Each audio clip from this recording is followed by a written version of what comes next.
Fantastic. So, welcome to the very final session of today. I'm Jamie McCall. I'm the chair here of Theatre 3 for this afternoon. I'm from PLB. We're a design and heritage consultancy from York. I'd like you to welcome Chris Walker from Bright White, who's also a trustee of the AHI, who is going to be doing talking about interpretation panels, best practice guide by the AHI. If you could just give him a warm welcome, please. Thanks, Jamie. As Jamie said, I'm Chris Walker. I'm here as a trustee of the Association for Heritage Interpretation, but some of you may know me as the lead designer at interpretive design company Bright White Limited. So just to say about the AHI, I get a huge amount out of being a member of the AHI, and whatever point you are on in your journey or career in interpretive communications, I hope you'll join too and get as much benefit from it as I have had. So this guide that we're going to go through today is just one of many on different subjects that have been created by the AHI members. And we're giving this one away free just for today. So please do scan the QR code on the last slide. You can then save it to your computer or phone and use that as you wish going forward. So this presentation was written by Bill Bevan, and the graphic design of the guide was created by India Raby at The Way Design. They're both members of the AHI, and I've been asked to give the presentation today. So this presentation would suit you down to the ground if you are relatively new to interpretation, or if you've been tasked to create an interpretive scheme and are thinking about if or how interpretation panels might feature in your scheme. And if you're it would also suit you if you are in tertiary education or studying interpretation or interpretive communication. So welcome to you one and all. This guide only has 8 pages, so it's nice and brief. So the presentation will keep quite short, 20 minutes of the 40 minutes allotted, and then we'll open that up for questions. And at the end of the guide, I'll bring up a real-life example of an interpretation panel which is in development at the moment, and we can go through and dissect that with you. So we'll have loads of time for questions. I always think the questions part is the most useful, so let's leave loads of time for that, and you can always column me afterwards too. He presses a button and nothing happens. There we go. So first page of the guide is simply what is an interpretation panel? And a panel is an attractive and engagingly written short introduction to your site and or a specific location, subject, collection, or exhibition. And it's designed to attract and then engage visitors who may be arriving or passing by the subject of your panel. And remember that your audience may not know anything about the site's special characteristics. So when should we use interpretation panels? And the answer to that is very, very carefully, very thoughtfully, and very sparingly. A little thought experiment that I always use to brief our graphic designers and illustrators and copywriters in our team is this. Imagine a 10-year-old boy or girl on a day out with adults that encounters one of your panels. You've got 10 seconds to convince them that there's something interesting here on your site. Each panel has to deliver something worthwhile that fits that bill. Good interpretation uses a blend of different media and approaches, and graphic panels are just one of many interlinking ways to tell the story on your site or in your project. You don't need to tell the whole story on panels. Just get people interested. The most effective panels attract people and deliver just 1 or 2 key messages or concepts that are rewarding to the visitor, and avoid at all costs overloading a panel with content. Panels can perform many different roles, and on the bottom of that page there are a few examples. So where might we locate panels? And it's useful, I think, to think about your whole visitor journey through your site and when it would be timely and appropriate to deliver messaging. That might relate to their progress into your site or through your site, or it might relate to locations that are unique, like unique views or close proximity to a particular heritage asset, and thinking about things like accessible routes. It's important to think about this from the point of view of the visitor rather than the asset. It's less of an object label, more of a static tour guide. And a panel is a communications medium. So what messages do you wish to communicate? It's a good idea to think about these messages first across your whole site and list all your messages, and then think about where on your site those messages would be most meaningfully delivered. Messages stick with your audience when you tap into their emotions. And is there a particularly powerful story or view or heritage asset that could help open up your audience's mind to that particular message? And on this page, what makes a good panel? And thinking back to that 10-year-old boy or girl, let's say that we're successful in attracting them and delivering those one or two key messages that they remember. Well, what about other visitors? What about older visitors? What about enthusiasts? What's in it for them? And that's where layering comes in. So layering is about drawing people in while providing for different needs. Communication that is split into small parts, elements, particles of a story or a delivery, each with a different role, designed to lead your audience into more and more detail. We don't expect everybody to read everything, but we would have failed if they don't read the headline and the lead. And the lead on this slide is referred to as the one sentence to summarize the story, but the lead is a phrase used more commonly in journalism. So up until a few years ago, there was a hard limit on how far your audience could go with each panel because of the physical limitations of the panel. You could only fit so much on a physical panel. But today we can add one or more QR codes to a graphic panel to lead your audience out into an infinite range of supplementary experiences or content. So if you think about the enthusiast or the expert or the members of your audience who are well versed in a subject, you can provide for them in all their different ways in which they might be interested with this sort of infinite carry on through QR codes. That I think changes the framing of each graphic panel, meaning that it has to deliver in terms of being attractive and draw people into the story. So thinking about their audience, and again, another one of these thought experiments that I use when we're training or briefing designers. Imagine somebody and they are on their holiday. This is their free time. They're not necessarily there for educational reasons. This is their leisure time. They've probably got an ice cream in one hand and someone might have a dog on a lead in the other. And how much of their time do you think it's appropriate to take? Because when you add more and more content to a panel, you're demanding more and more of their time. And writing short, powerful copy is a real skill. It's a bit like that saying that's attributed to Blaise Pascal: if I had more time, I would have written a shorter letter. And it really does take time to really concentrate down and sharpen up the messaging and delivery in there. And then add to that the added complication that it's even more of a skill to be able to write that short, powerful, sharp messaging in using language that is accessible to the widest range of your audience with different backgrounds, different reading ages. So I would definitely say seriously consider bringing in a professional copywriter towards the end of your content development process to sharpen up and strengthen that copy. It will really improve the quality of the delivery. So clear communications. Effective communications are clear and accessible, and there are some useful pointers on this page for you to think about. Definitely typefaces, but also making sure that you leave enough space within the design of your panel so that people can navigate it.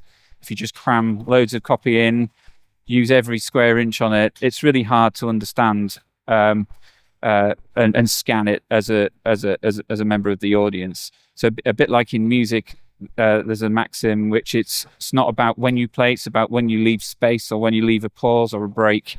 It's exactly the same in graphic design.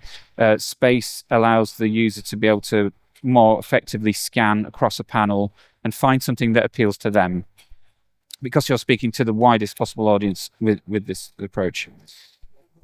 Contrast levels are important for accessibility, but what works for accessibility always works for everybody.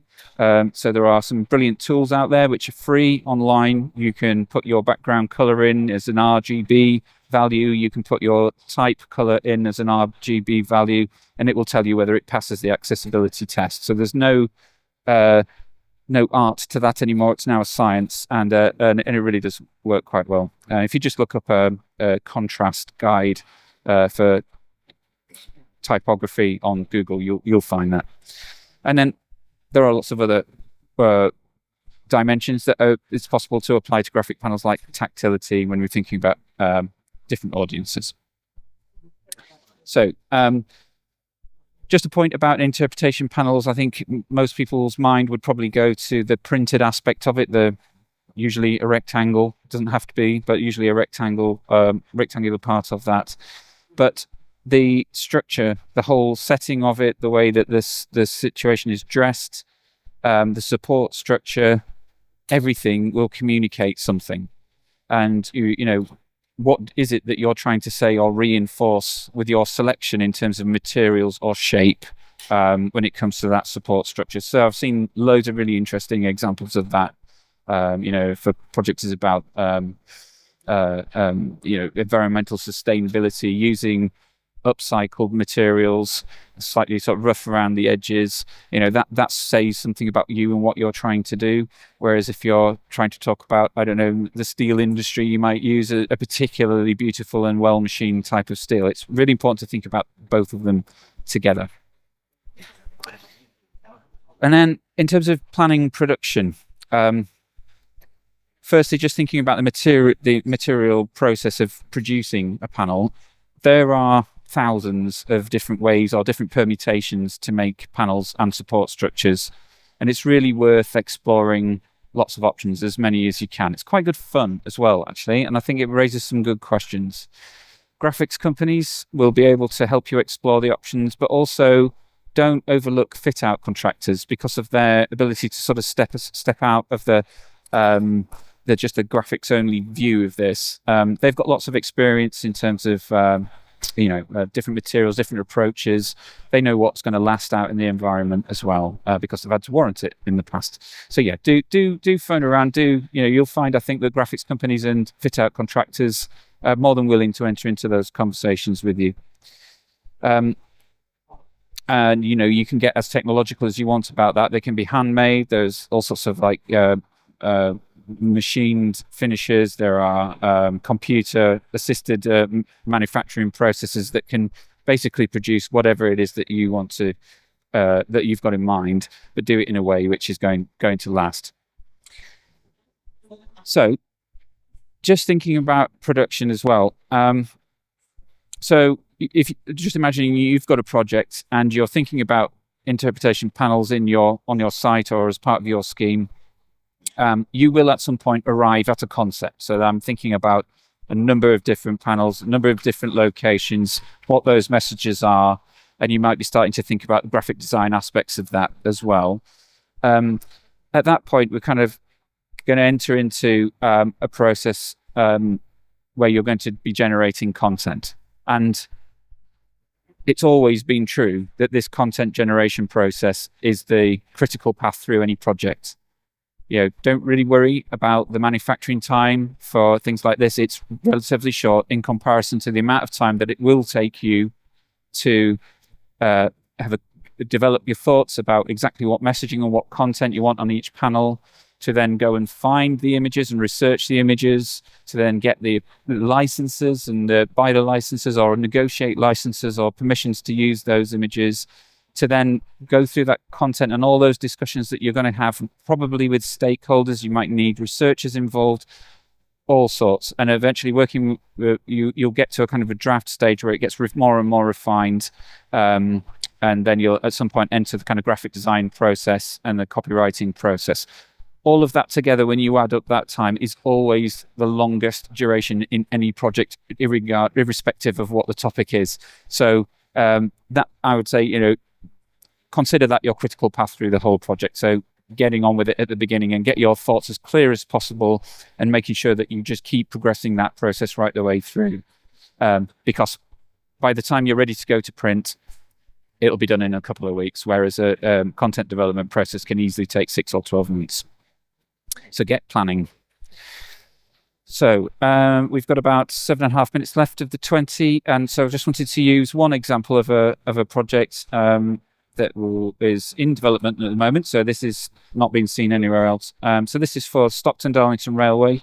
It's a very unusual site that we're working on. It's 3 meters wide and 26 miles long, and it's a disused railway. It's the first successful steam passenger railway, public steam passenger railway in the world, and people from all over the world came to study this railway and its economic effect, and its success was mirrored all around the world, especially in the USA, Canada, Australia, all around the world. So highly significant, but almost entirely now disused. There's a short section which is still in use, but really not much. So with it being 26 miles long, and largely rural, graphic panels were an obvious choice as one of the approaches to be able to deliver the story. So there are other aspects to it. There are sort of sculptures in space. There's a digital layer for interpretation, etc., etc. But graphic panels do really the majority of the heavy lifting. And what the graphic panels will do fundamentally is pick up anybody who just happens upon this route. So it's a 26-mile long walking and cycling route with a new surface. People will walk their dog on there. People will accidentally happen upon it, and the chances are they'll encounter one of these graphic panels. They don't need to have any prior knowledge about it to come across one of these panels. So there's a slide which just gives you an idea of the kind of presentation of this. So they're quite big. It's about 3 meters wide and around about a meter or so high, the print size. And the two piers which it stands on are purposely shaped like this because it reflects railway heritage, and there's a huge study into what the shape should be, but importantly as well the materiality as well. This sandstone is a local sandstone, is all over the vocabulary of the 1825 railway line, the bridges and all sorts of that sleepers used to be made out of stone before they were made out of timber. So that sandstone is the actual same sandstone that was used in 1825. So if we just zoom in, so these panels are designed to really stand out in the landscape, where the backdrop to them is going to be highly rural. So there's lots of browns and greens and blues and things that you might find in a landscape. But these are using particular colours to stand out in that landscape. So very bright. So this panel is further down the line at Stockton, so it follows a colour scheme, sort of changes as you go along the line. Starts off with earthy colours of green, and in the middle of the route near Shildon and Darlington it's a fiery red, and then down at Stockton near the deep sea river port it's blue. And if we just look at one of these panels, this is the whole panel, and then we'll just zoom in a bit and look at that. But just from the greater view there, we can see that on the left we have a really large title, an unmissable title, The Race Between Past and Future. So our key messaging from the interpretation plan here was that this panel is located at a known position in history, where there was a race between locomotion number 1, which was the first steam locomotive used on the line, and a wagon and horses, which was the main competing means of haulage at the time. So it's quite a emblematic or symbolic race between these two forms of transport, and kind of like represents the moment that steam technology kind of overtook the traditional way of moving things around. There's a famous painting, so of course we had to get the rights to that. So what you can see in the top corner, the map, we haven't actually digitized the map yet, so you can see it's still work in progress. But the painting there is called The Race, and it's a highly evocative painting, beautiful painting. Negotiating the rights for that was critical. We couldn't tell the story without negotiating the rights for that. So that's what that first left-hand panel does, is it makes that unmissable. So the race between past and future, and then that lead at the top there, locomotion number 1 was challenged to a race, at this spot on the 27th of September 1825. Then just go back and look again. We've got two other panels. The right-hand panel in each case is always about people. So we're always trying to bring people into the story. Part of the interpretive strategy here was to not just get obsessed with engineering and earthworks and sleepers and things like that. It's to talk about the people who built the railway, used the railway, benefited from the railway. And in this case, Dr. Burton Fowler, David Burton Fowler's pardon, who owned Preston Park, which is the site which this graphic panel is on, and it's a lovely site just on your approach into Stockton, and it's got an interesting relationship to the Stockton Darlington Railway. And then in the centre is about the combination between engineering and people. So it's about everyday jobs, engine drivers, and lots of different events that happened in time. There's lots of different accidents which occurred in this sort of region, in this part of the track. Also on every panel at the bottom is this gradient down on the bottom right, which is the profile of the elevation of the land as you go from the coal fields on the left down to the riverside on the right. So that's present in every panel. And the reason for that is that this might well be the first panel or the only panel that somebody ever sees. So in this 26-mile long interpretation scheme, which has something like 15 panels like this, we've got no control over which panel people are going to see first. No idea. So we can't tell stories that rely on you having seen any of the other panels. But our job here is to grab their attention, point out the significance of a historical event with significance that happened right here on the spot, and then try and encourage people to move to the next node along the interpretive journey, up or downhill from the route. Sorry. So also just to draw your attention there to illustration. The suite of panels that have been created here all have a custom illustration. In this case, it's the full train. And I use that word very specifically. The locomotive is at the front and then the train is behind it.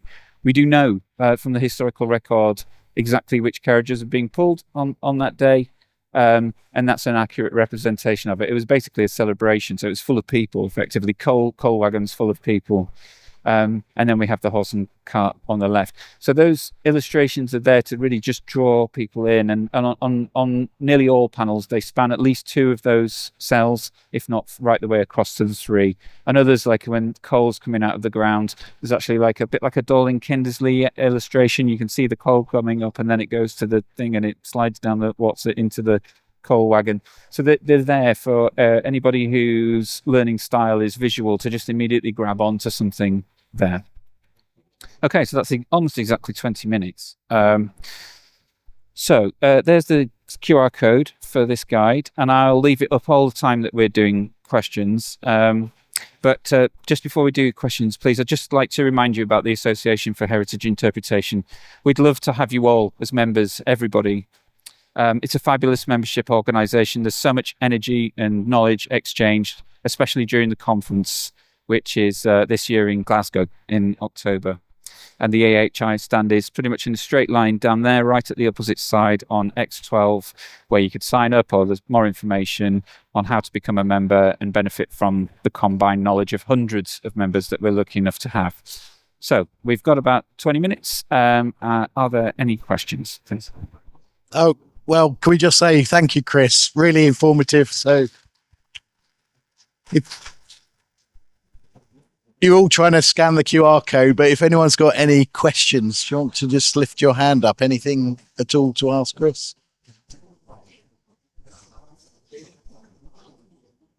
Okay. I think we might have learned everything we needed to know. It was so it was really didn't good. Leave any questions? So as this draws the conference to a close for us in the theatre, if we can just say to Chris, thank you for your time. That was really, really a brilliant presentation. Thank you. You're welcome.